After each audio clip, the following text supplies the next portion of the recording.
Hello, and thank you for joining us this evening.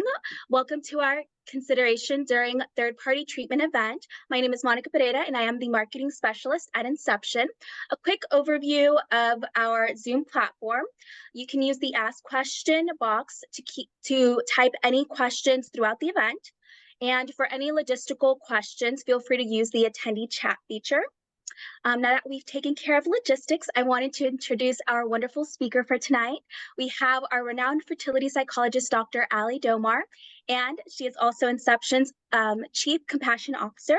We are very grateful to have you here today, Ali. Thank you so much for joining us. Thank you so much, Monica, for coordinating this in the evening, no less. So when I often do these webinars, I make them like super formal, and I have a PowerPoint presentation. I talk about research. And, tonight's different because it's not like one of these finite topics that I can talk about in such a way. I really want to make this a far-reaching, broad event to reach anybody who is either in the process of, or probably most of you are thinking about moving on to third party. And there are so many different parameters of people who are thinking about moving on to third party that I can't just talk to you directly about what you are going through. And so what I thought I would do is just sort of talk for about 10 minutes about the concept of going through third party and really make most of this a Q&A session. This is actually a new venue for me, so I couldn't tell you how to ask a question. So Monica, can you come back on and just tell them how they post a question, since I don't know? Absolutely. So if you kind of scroll over your screen, or at the bottom of your screen where you see us as talking heads, you should see some icons, and on there you'll see a Q&A icon. It just looks like two little talking bubbles. So on there you'll be able to type in your question. When you type it, you can either type it to where most people can see it, or you can type it to where only we as presenters can see it. So just go ahead and enter in your questions. We're happy to answer them as the event goes on. Thank you very much. This is clearly shows that I have just not kept up with the technology. So, when we talk about third party, we talk about egg donation, sperm donation, and gestational surrogacy. Can everyone see me? Am I on the screen? I can't tell from my thing. Okay, good. I'm glad. And so I think probably most of you are in the process of thinking about or been advised to do egg donation. So I'm going to talk about egg donation. And I actually have the most experience counseling people who are contemplating or pursuing egg donation. And, one of my patients a number of years ago said, it may not be your first choice, but it's not second best. And, I'm often the first person to bring this up with patients because, in my job at Inception now, I do more stress management programs, but in my previous life, and I was a psychologist at Boston IVF. And so I counseled a lot of people who are thinking of doing donor egg. And I still have a small private practice where I do still see patients. And as I said, so in my career, there have been a number of times where I've been the first person to say those dreaded words, have you ever thought about donor egg? And for a lot of people, that is really hard to hear, because that means that their physician or me or somebody clearly doesn't believe that they have an excellent chance of getting pregnant with their own eggs. And, I think that's one of the hardest things as you go through infertility, because when you go through infertility treatment, the goal is to have a baby with your genetics, and if you have a partner with his or her genetics, and to have you carry that pregnancy. And so it is your baby. And so for anyone to suggest that you do anything different can feel really catastrophically awful. I mean, I have had a number of patients who are kind of waiting for someone to bring it up, that they've gone through a couple IVF cycles and have not had a lot of eggs, or no normal eggs, or not great fertilization, or not great embryo development. And so, people do spend a lot of time on the internet these days, and they were sort of waiting for someone to bring it up. But I was actually listening to a podcast yesterday. Was it yesterday? There were two reporters from The Economist, and they were colleagues, and I guess they both figured out that they were both going through infertility. And so they actually just did a podcast. It's on Spotify. I actually figured out how to listen to this podcast on Spotify. And one of them was telling the story of, she had done a number of IVF cycles. I think she was probably in her mid 40s at that point. And they sat down with her physician after their last cycle didn't work. And the first thing he said was, "You are never going to have a child with your own genetics," which, that is not a good way to broach the concept of donor egg. There are so many better ways to broach it. And I hope that I can, talk to you about the concept without you feeling badly about it. I've probably had 1,000 patients move on and do donor egg. And it feels really scary and it feels really unfair. And a lot of people, when they hear it, say, "No, I'm just not going to have kids. I'd rather not have children than have to do donor egg." And I understand that, because no one starts trying to get pregnant with the idea of doing donor. It's just not something you think about. And so it can feel like doing donor egg is a failure. In general, if you're in a heterosexual couple, it's not uncommon for the woman to feel a lot more hesitant about doing donor egg than for her male partner. Because if you do donor egg, he still has a genetic connection to the baby, and the mom will not have a genetic connection to the baby. But what I tell my patients is, they'll actually think about it in a sort of a normal sex-induced pregnancy. The woman has a genetic connection to the baby because it's her genetics, it was her egg. And she's a biological connection to the baby because her body is converting that one cell into a baby along with her husband's cell. And so she has a genetic and biological connection, and he is only a genetic connection. And with donor egg, she has a biological connection and he has a genetic connection. And so, I don't know, maybe I'm trying to justify it, but it kind of evens out. It's a hard process. And the one piece of advice I always give my patients is, never do donor egg to stop the pain. So if you've done several cycles, or you've been told because of blood work or ultrasound or whatever that your eggs are not viable, and someone brings up donor egg, don't do it the next month, because it will involve a mourning process, MOURN, a grieving process. Because, all of us dream about what our kids are going to look like. We think, oh, my kids are going to have my mom's sparkling, blue eyes, or my dad's, great smile. And so when you think about moving on to donor egg or even donor sperm, you're giving up on that fantasy of what your child will look like. On the other hand, and I actually just attended a webinar on Monday on this, there is this whole new field called epigenetics. And the field basically shows that when a woman is pregnant with a baby, an egg donor baby, her body can influence the development of that baby. It can influence genes being turned on and off. And it sort of matches what a lot of people have been saying for the last 30 years, that these egg donor children are far, far more like their moms than you would think they would be.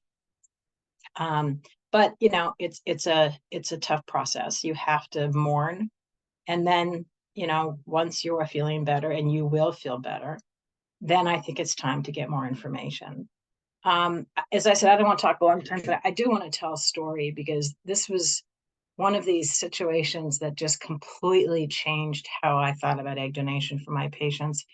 I had a patient, and this is years ago, and she had gone through several IVF cycles, and she was in her early 40s, and it was pretty clear that she didn't have a good reserve of normal eggs.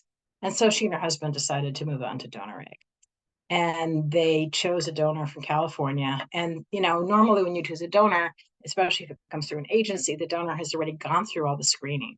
They go through physical screening and genetic screening and psychological screening, and they do even psychological projective testing, et cetera, et cetera. And so as a psychologist in an IVF center, I never had a chance to interact with those donors. But because this woman was my patient, she said, I know this sounds really weird, but I really want you to talk to my donor. I just want you, I trust you, and I want to get a sense of the donor. I'm like, okay. And I have to say, I think we all have biases. And when she told me that her donor was 5'10" and blonde and from Los Angeles, and she was a massage therapist, I kind of had in my head what I thought I'd be expecting. And so I started talking to this young woman and I asked her, why was she donating? Would she ever have any thoughts of trying to find her child, et cetera, et cetera? And she said, you know what? I knew you were going to ask me these kinds of questions. She says, and I've been trying to figure out how to answer them. And she says, over the weekend, I was at the Los Angeles Art Museum or whatever. I don't know what it's actually called, the Los Angeles Museum of Art, whatever. And she said they had an impressionist exhibit. And she goes, I was walking. So, by the way, my whole impression of a beautiful blonde massage therapist went out the window, that she was going to this incredible museum exhibit. Anyway, so she was looking at all these paintings and just admiring the art. And she said, I had this sudden thought, like whenever anybody goes to a museum and views art, we're always talking about the artist. We're talking about, Rembrandt and Picasso and Manet and Monet and, all these very, very famous artists. She goes, but we never talk about the person who created the paint. She says, I'm providing the paint to this couple, but they're creating the masterpiece. And I was like, wow. I just thought that was it for me. And I told the story to the couple. And I said, she's right. Like, she is giving you one cell of her body, and you're combining it with one cell from your husband's body. And that little mass of cells is being transferred into your body, and your body is making a baby out of it. And so I think that really helped me as I counseled people going through egg donation. In terms of sperm donation, I used to do a lot more counseling. But there's this technology that came out, I think in 1994 or 1995 called ICSI. And so people don't use sperm donation as often. I think sometimes it's a harder conversation because, as I said, in a normal pregnancy, the man has the genetic connection, et cetera, et cetera. But when you do sperm donation, the man doesn't have a genetic connection. However, the research shows that men who have sperm donor children do really well. And in fact, I'll never forget this. About 20 years ago, I was at a conference. It was the International Academy of Sex Research conference, and I was there to give a talk. They, by the way, know the best dirty jokes. Anyway, and someone reported on a study they had done on men and their genetic children compared to men and their sperm donor children. And they assessed the relationship the men had with their children. And they actually found that the men with sperm donor children had a closer and healthier relationship, probably because the men did not project their own talents and interests on their child. And so, if a man was a football player and he had a sperm donor child, maybe he didn't push this kid to play football if the kid wasn't interested in playing football. I don't really know why, but I think the data is very reassuring. The one thing I would say, if you are thinking about doing sperm or egg donation, is be very cautious about telling people. And I'll talk in a minute about telling the child, but in terms of telling other people, because when people are going through infertility, it can be really hard and your heart is broken and you just feel very isolated from people, et cetera, et cetera. And when you start thinking about doing egg or sperm donation, you might get excited because the pregnancy rates are so extraordinarily high. And so a lot of people who are considering doing it tell their friends and family, like, oh, we're thinking of doing egg or sperm donation. However, what the research shows is that most people who tell while they're thinking about it regret telling once they're pregnant. And the fact is, you can always tell, but you can never untell. And so all I would say to you, and obviously it's your decision, I would just say, if you're thinking about doing egg or sperm donation, just think carefully about who you're telling, because, once you're pregnant, how you feel about that baby and how you feel about being parents at that baby may change, and you may regret telling people. So it's just a word of caution. In terms of the child, I have to say, I think the mental health world in infertility has been in pretty solid unanimous agreement for a long time, probably at least 20 years, that if you have a child through egg or sperm donation, you need to raise that child knowing. And, this was started long before Ancestry.com or 23andMe or everything. It's just that these secrets have a way of coming out, and they have a way of coming out not in a great way. And I was contacted a few years ago by a man in his 60s, and his aunt on her deathbed had told him the big family secret that he was not his father's child. He was a child from a sperm donor. And this man was like 63 at the time, and it rocked his world so much so that he ended up hiring a private detective to try to figure out who his donor was. And he actually, God knows how much money he spent, but he actually found out it was either a physician or a medical student in his mother's obstetrician's office, but 64 years previously. And I can tell you now, there have been reports of second graders, saving their allowance and doing 23andMe or Ancestry.com. I think in 5 years, second graders are going to be doing DNA testing. And if you do egg or sperm donation, you don't want your child finding out in a classroom that they are not genetically related to both of their parents. And if you look at the adoption literature, it's really clear that if the parents of the child are very comfortable with how they built their family, and they are open and honest with their child as that child is growing up, that family was created through adoption, the kids do really well.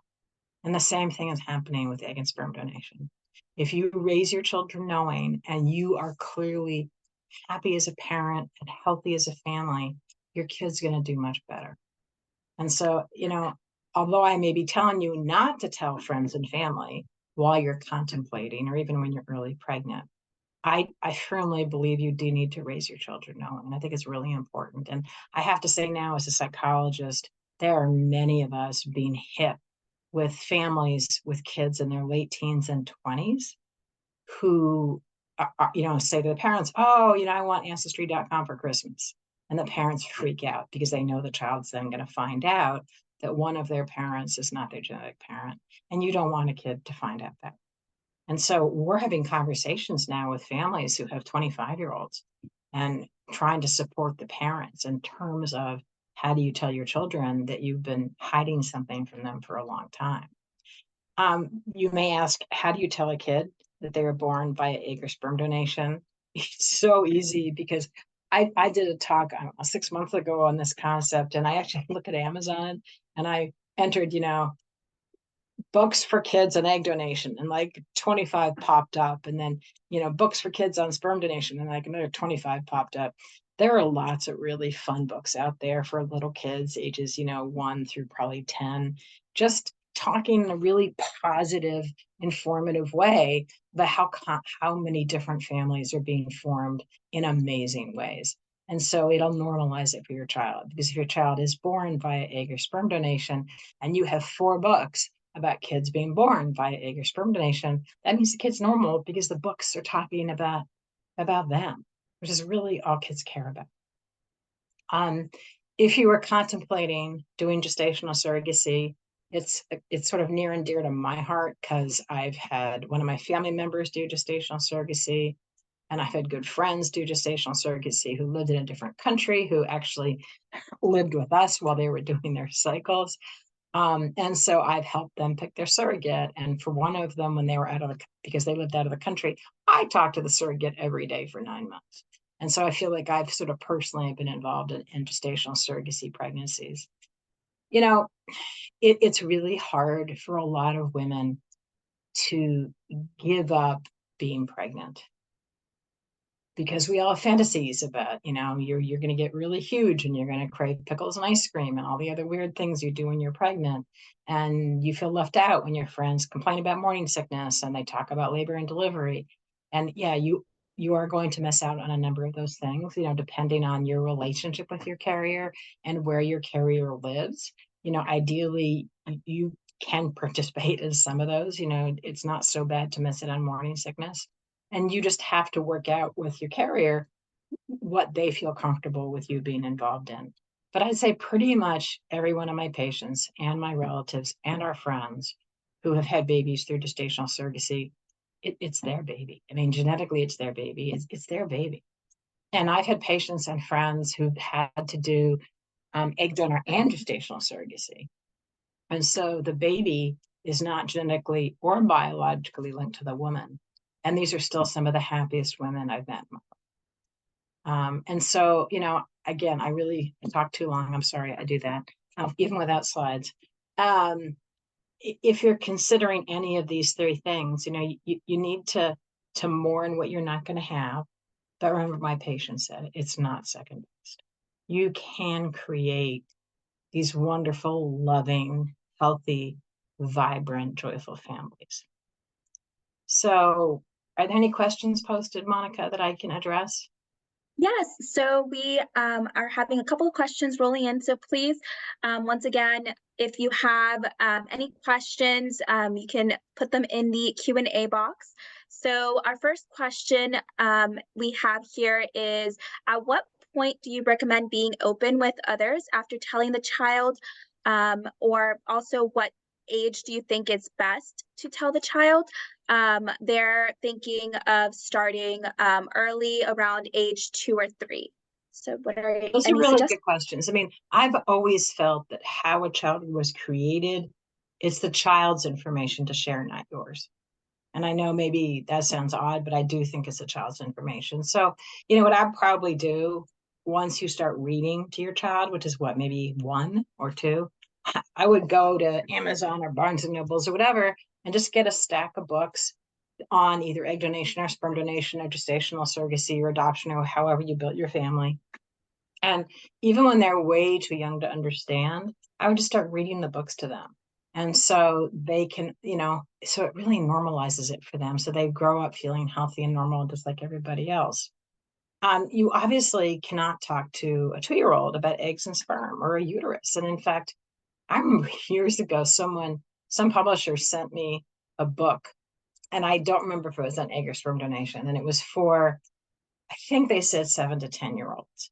And they wanted me to do like one of those promotional blurbs for the back of the book. And I was reading this book and I'm like, oh my God, it's like biology for high school students in terms of how they described conception. And they're showing like life size pictures of male and female genitalia and how things worked. And I'm thinking, I wouldn't want a 7-year-old to see this. So I think you have to sort of look at these books. I did not, by the way, give a blurb for that book.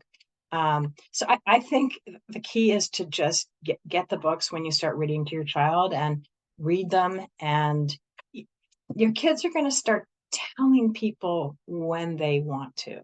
So I had a patient a few years ago who had a daughter through egg donation, and they, brought her up knowing, because I was their therapist and I didn't give them a choice. And they were on a family trip to the Caribbean, and they did one of those like day-long catamaran rides. And their daughter was one of these very chatty, happy little 6-year-old girls. And as they were getting off the boat at the end of the day, all these people came up to them and said, "What a great way you built your family." And apparently this little girl who had never said a word to anybody was just walking around the boat saying, "I came from a donor egg." And she was telling people who were strangers. So she was clearly trying out how it felt to talk about it, and clearly got really great positive feedback. And they thought it was great that she felt okay talking to other people about it. And I've had patients who tell their kids, and their kids have questions every day. And I've talked to patients who brought up their kids knowing, and the kid brings it up like every 5 years. It depends on who your child is. We really are not seeing a lot of issues with these children who are conceived by third party, simply because they were so wanted. And the people who have these children are so happy to be parents. Great, thank you. So definitely, of course, telling child first, or working as they get older, and then telling people as around the same time, you would suggest, correct? Around the same time as you're telling the child. Now, I would let the child tell you when she's ready for other people to know. Oh, Okay. I really think it's a child's information to share. I really do.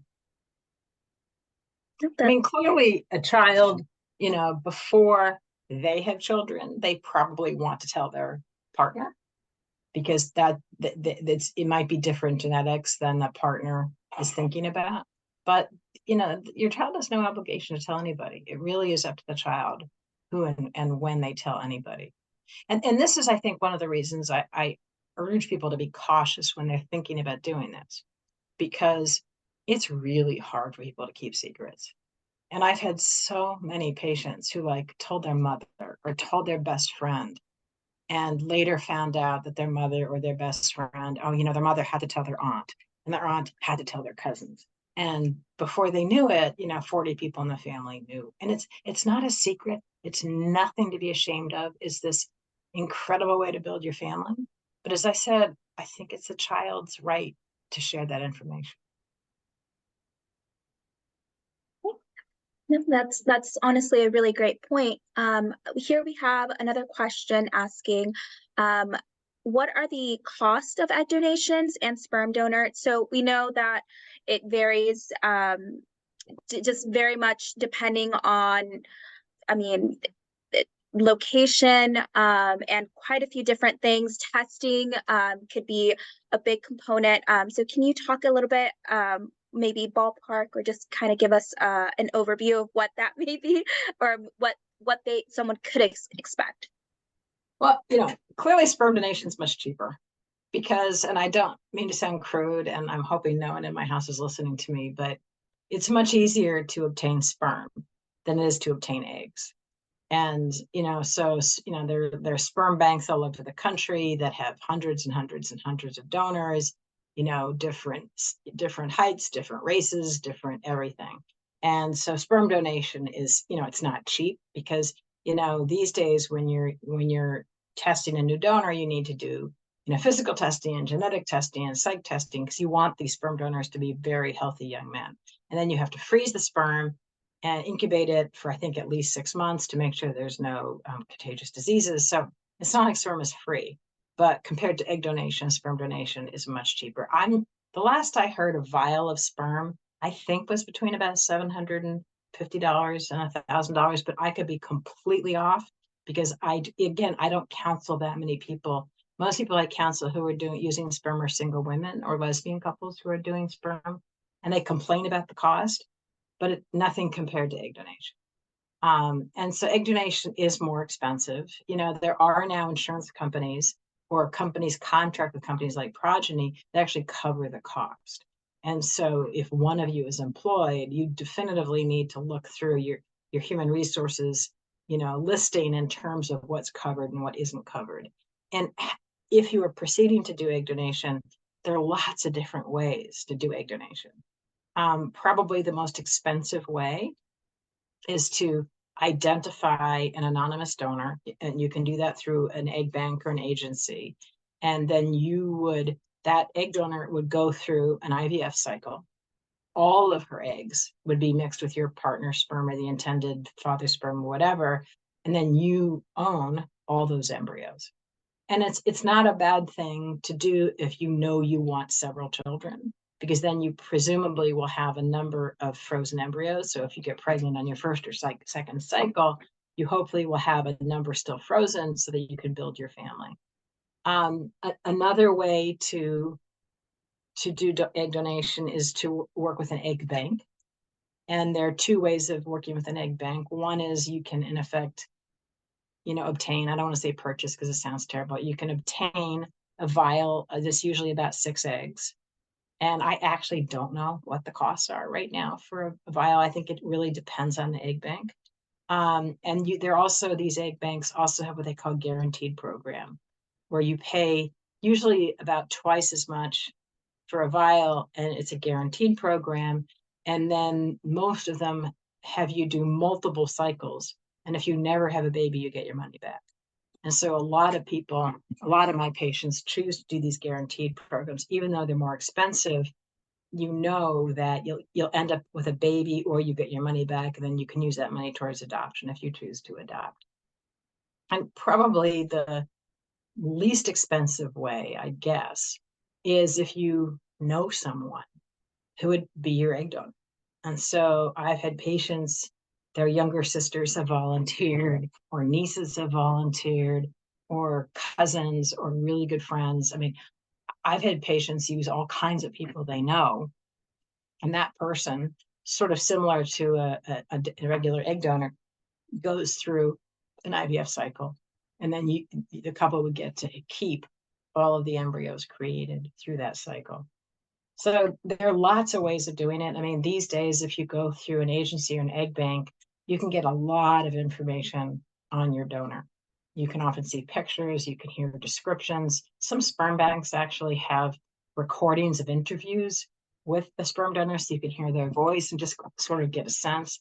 I had a couple of years ago who was doing sperm donation, and all of our therapy sessions were them coming in, and we would listen to these interviews together, just because they wanted to hear from me how I thought a guy sounded, which is it was really interesting to hear them, because you can almost tell a lot from how a man sounds and how he answers the questions and whether he has a sense of humor and things like that. And so the advice I give my patients is the first thing you should look for, because donors are very well screened for mental and physical and genetic health. And so anyone who's on a reputable site has already been thoroughly screened.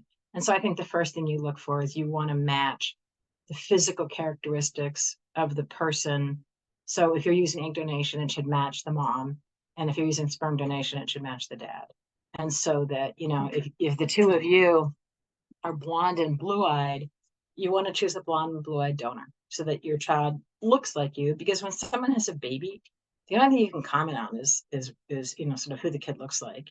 And you don't want to have a child who looks different from the family if you can avoid it, because there's so many options now for egg and sperm donors. It's pretty easy to find somebody who looks a lot like you.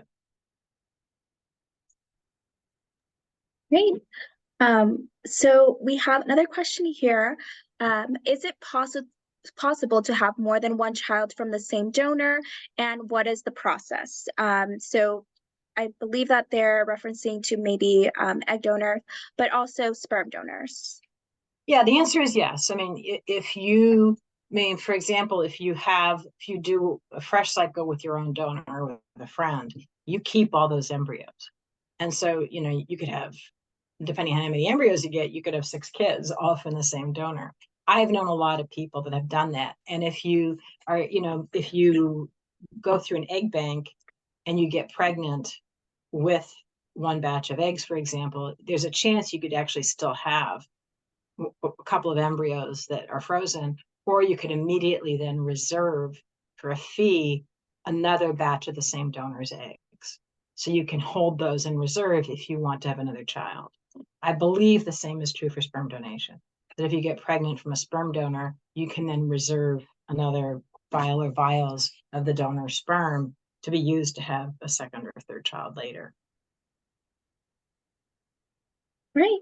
And we have a question here from one of our Canadian attendees. So one big concern is in Canada, we can only buy eggs in the US, which means we are limited to the amount of eggs.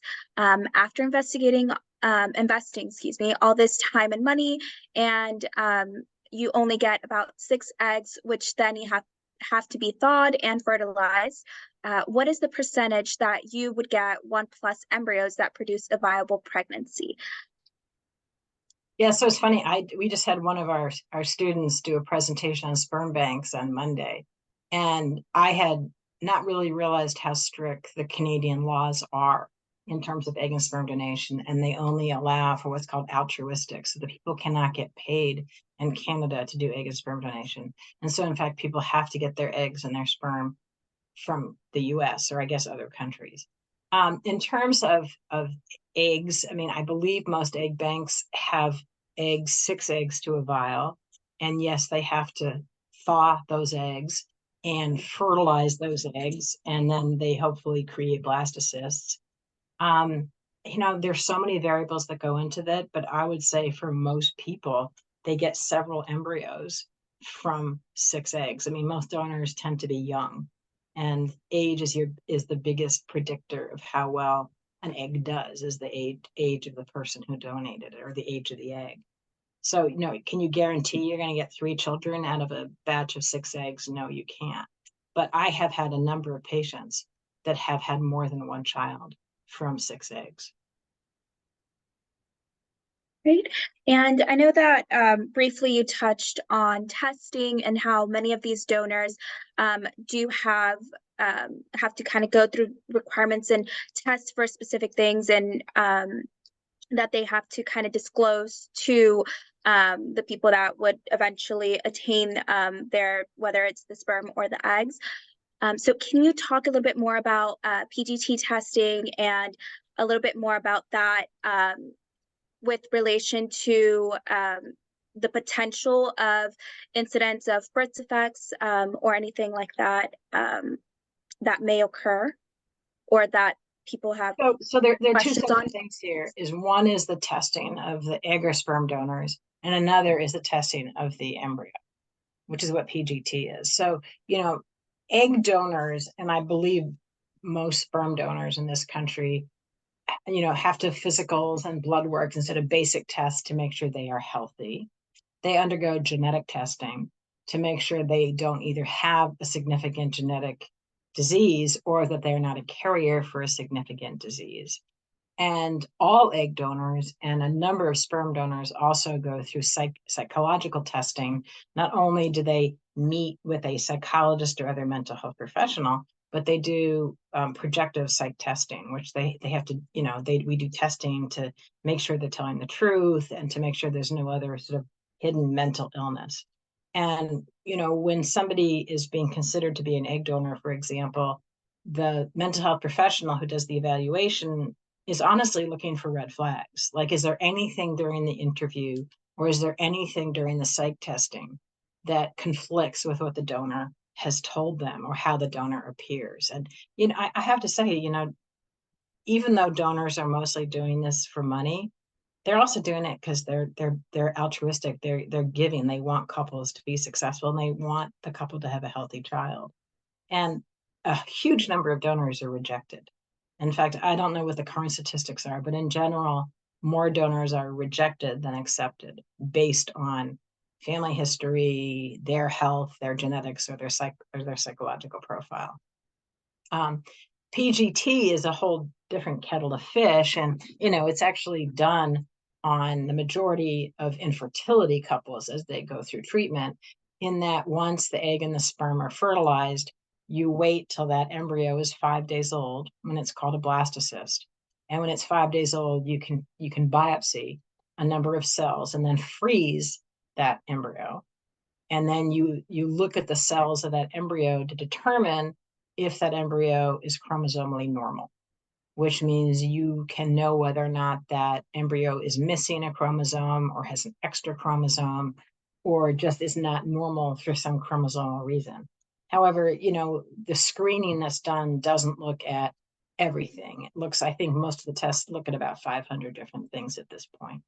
And so, PGT rules out a lot of causes of birth defects and miscarriages, but it doesn't rule out everything.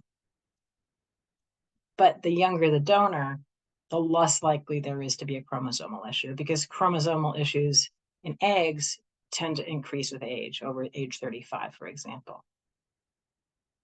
Okay, thank you. And are there any requirements for an intended parent to become an egg donor recipient?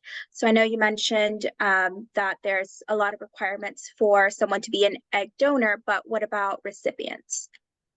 So, it's a common misconception. In most practices, when an individual couple wants to be an egg donor recipient, most practices require them to see a mental health professional. And I think most individuals and couples think this is a screening appointment. Like, I'm going to say, no, you can't do this. And in fact, for the most part, it's really more of an educational session to talk about, do you understand all the steps that will be taken? How are you going to handle disclosure to friends or family? Are you both in agreement? We want to make sure the wife isn't being coerced by the husband to do this. Do you intend to raise your child knowing? We sort of go over all of that. And we basically want to make sure that both members of the couple understand everything and very much want to create their family through egg donation. We are not there to say, no, you can't do that. There are very few circumstances in which a mental health professional, or really anybody in the infertility clinic, would tell a couple they can't. If there is a risk, for example, if it's disclosed that one of the two parents is a sex offender or, is a drug abuser or anything like that, there may be some concern and some physicians may not feel comfortable proceeding. There have been a handful of cases I've seen where one or both members of the couple have a very significant mental illness at the time. I mean, clearly, when someone's been through infertility and all their treatment has been unsuccessful, it's not at all unlikely for them to be depressed. And so, I've had one patient who was told, you know what, you just seem too depressed to move on to donor egg right now. We think you should go into therapy, consider medication. And then about 6 months later, she went ahead and got pregnant and had a baby. But for the most part, when people want to pursue donor egg, they're going to pursue donor. Great. And if you are only trying for a sibling and not so much multiple embryos, how do you decide whether to donate extra embryos or destroy or place into cryo storage for, decades? Now, I have to tell you that's a really hard question for people, and how people feel before they do their first IVF cycle in terms of what to do with excess embryos often is not how they feel once they've had a couple of kids. So what you see is a lot of couples before they do their first IVF cycle will say, oh, if we have excess embryos, of course we're going to donate them to another couple once we've built our family. And then I've seen this many times, once they have the number of children they want and they still have excess embryos, they're like, wait a minute, those are my children's siblings in effect. And so they do change their minds. Now, obviously, there are lots of couples who do choose to donate to another couple, and it's a wonderful gift. And for a couple who's going through infertility, who either has like a male and female factor or can't afford to do donor egg, donor embryo is far, far, far less expensive and really gives them a means to build their family with a pregnancy. A lot of clinics only give the choice of destruction, donation, or infinite freezing. There are still some clinics and some centers that are doing research. And, I'm a researcher. So, I'm a big believer that if you're not going to use your embryos and you don't want to donate them to another couple, ask whether or not there are any active research studies. So for a long time, when I was working at Boston IVF, there was a very well-known researcher who, I think 2 of his kids had juvenile onset diabetes. And so he was using donated embryos to see if he could find a cure for juvenile onset diabetes. And so a lot of couples donated their embryos because it was just a really great cause. But, if you're put in the position where you have excess embryos, ask, are my only choices to use them, to freeze them, destroy them, or donate them? Some places actually will, I think the last I heard, Stanford in California was still accepting embryos for research, but I'm not sure that's current right now. And there's some people who don't feel comfortable with any of those choices. And there are some physicians who will do what's called a compassionate transfer. Well, they'll transfer the embryos into a woman's vagina, or they'll transfer the embryos into a uterus at the very beginning or very end of her cycle, where there's a minimal chance of pregnancy. However, there have been pregnancies sometimes, even with these crazy timings. So it's not a guarantee you won't get pregnant. But for some people and certain religious beliefs, it's the only solution that they feel comfortable with. Great, thank you. So here we have a question revolving around a little bit about their them and their partner's relationship history, and just having to use an egg donor is bringing that kind of those emotions back up. So how do you deal with something, or do you have any suggestions to get past that, that can help them? Or is it something that they'll always kind of feel a specific way, knowing that genetically, the child is not theirs, but genetically it is his? So I'm assuming that because of the couple's history, I've seen a lot of couples where they met and often he did not want to get married for a very long time, or he was not ready to have children for a very long time. And by the time he was either ready to get married or ready to have children, she was in her 40s or in her late 30s, and they started trying and they didn't get pregnant. And so at some level, I've seen probably 25 couples in this situation, she blamed him for her infertility. And she blamed him for the fact that she wouldn't be able to have a genetic child because he just couldn't make up his mind, or he didn't feel ready, or he didn't feel prepared, or whatever the reason was. And, those are tough situations because, and in fact, I remember years ago seeing a couple where he had children from his first marriage and they were much older. I think they were not a whole lot younger than the wife. But anyway, my patients swore that he had agreed they would have children when they got married. And he says he doesn't remember that because he never wanted more kids. He was happy with the kids he had. They were in their 20s, I think, and they were easy, and he didn't want to start all over again. And I remember sitting down with him and saying, I just want you to be aware that if you never have children together, every time your kids have an occasion, they get married, they have a baby, anything, it's going to bring up all this old pain for your wife. And I think that's not so different for couples who have sort of hit the end of the road in terms of trying to get pregnant with her eggs, especially if there was a reason that she wanted to try sooner than he did. And it's a tough one. I think the only sort of really healthy way to work with this is to see a mental health professional. It's very easy to find a mental health professional in this country, and in Canada, by the way. You can go to the American Society, ASRM or CAFS, and they actually have, like in the US, I think there's 703 mental health professionals who specialize in this kind of counseling. Canada also has a number of mental health professionals. I know a lot of them, and they're very good. I think you need to see like an impartial third person so to help you get over that hump, so that she doesn't always resent the fact that in her eyes, he kept her from having a genetic child. But I can tell you, the patients that I have counseled who've gone through that, 99.9% of the time, when she gets pregnant with that donor egg baby, it's happiness. It's her baby. Do not underestimate people's capacity to love, even without a genetic connection. Right. And what if the donor wants to meet, what if the child wants to meet the donor later in life? What is normal emotion to feel about that? Is it possible for a child to find donor? So there are laws in the US that are changing. I don't know the laws in Canada. The laws in the US are changing. There are several states now that require sperm donors to be reachable if the child wants to reach them at age 18. And I think right now with, as I said, 23andMe and Ancestry.com or whatever, this concept, we can no longer tell donors that they're anonymous because it's so easy to find somebody who's genetically related to you.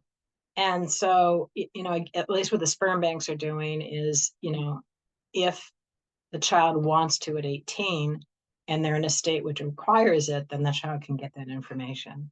What the data has shown thus far is the children of sperm donors who tend to want to find their donors, they tend to either have a single mom or a lesbian couple as their parents. You don't tend to see a lot of children of heterosexual couples who use sperm donation looking for their genetic father. I mean, I'm sure it happens, but it's much, much less common. In terms of egg donation, I just have not seen a lot of data on children of egg donors seeking out. I know that when I was at the fertility meetings in New Orleans about a month ago, there was a demonstration outside of children, people probably in their 20s, who felt that children of egg and sperm donation, deserve to know their history and their genetics and everything else. And again, I think if you bring up these children knowing, you're much less likely to have that kind of anger and disappointment when the kids are older. Most donors, by the way, when asked, will you continue to provide us with medical information, they say yes. And they do have, a lot of donors are concerned if there's a family history, some medical thing that comes up, that it's important for that donor child to know, they will contact the clinic and give them that information. That is really great to know. And I know previously you mentioned, the going back to a little bit of the testing. So if a couple goes with a person they know for a donor, does that friend or relative go through the same testing as a person at a bank would go through, such as the psych test and the genetics testing? Is it required? Do you get a choice on that? No, I mean, if you're using a known donor, they have to go through the same medical and genetic and psych testing. I believe it's required. It's, anything that's a guideline by the American Society of Reproductive Medicine, these clinics are going to follow it. The only thing that might be different is if that donor is rejected for whatever reason, the clinic does not feel they would be a good donor, they will probably not tell the intended parents why the donor was rejected. They might just say the donor changed her mind or something, because if it turns out the donor is a carrier for cystic fibrosis, I don't know, and the carrier doesn't want her friends or her cousins or whatever to know, it's up to the donor to decide to keep that information private. It's her information. And also, there have been a lot of situations where you have a couple where they need to do egg donation and the woman has a younger sister, and the younger sister, is pushed by her sister and her parents and everybody else to donate. And what if she doesn't want to donate? And that happens. And then, the clinic has to protect her. It's her right to say, no, I don't want to donate. Great. So we are getting close to the hour now. So thank you so much, everyone, for putting in your questions. We greatly appreciate it. We are getting quite a few questions, and if you do have any specific questions that are more related to your personal health, it would be best to contact a specialist. We do have part of our great Prelude network. We do have several locations across all of North America and in Canada. So, well, excuse me, all of the continental US and Canada. So Let's say North America. We're all over North America. Yes, we're all over North America. So definitely, if you have anything specific to your personal health, you can reach out to one of our several great REIs, and we can get you a consultation there. So I will, we can go ahead, and it is through the Prelude network, and they are we are throughout, and you can always fill out the form there, and you'll have one of our new patient schedulers contact you there. So I just want to say thank you for attending. I wish you all the very best of luck. And I promise you that if you make the decision to proceed, you can build an amazing family. Absolutely. Thank you so much, Dr. Domar, and thank you everyone for attending. We hope you found this session helpful. My name once again is Monica, and I am the marketing specialist here at Inception. And of course, Dr. Domar is our renowned psychologist and Inception's Chief Compassion Officer. So thank you once again so much for joining us today. You will receive a recording of the virtual event tomorrow so that you may review and refresh at any time. Any closing words, Dr. Domar? We haven't set most of our webinars for January. So if you have any ideas, put it in the Q&A box, because we're looking for ideas. I think for January, we're doing one on how to cope with the holidays in December. And I think the January one, I want to be for friends and family, like do's and don'ts of supporting someone you love who is infertility. But other than that, Oh, we have that's no great. topics for 2024. So I would love to hear suggestions. Yes, Anything you absolutely. want to hear. Yes, absolutely. And, you know, many times as a friend or someone close, going, you know, a family member is going through infertility, you want to say something but also you don't want to say the cheesy, you know, usual thing, but you also want to be very sensitive, about what they're going through. So, I think that would be a great topic. But, thank you Thank so you. much, Dr. Domar, All right. and thank you Happy everyone. Thanksgiving, everybody. And I know for the Canadians it's late, so early happy holidays to the Canadians. Yes, absolutely. Thank you so much, everyone. Bye-bye. Bye.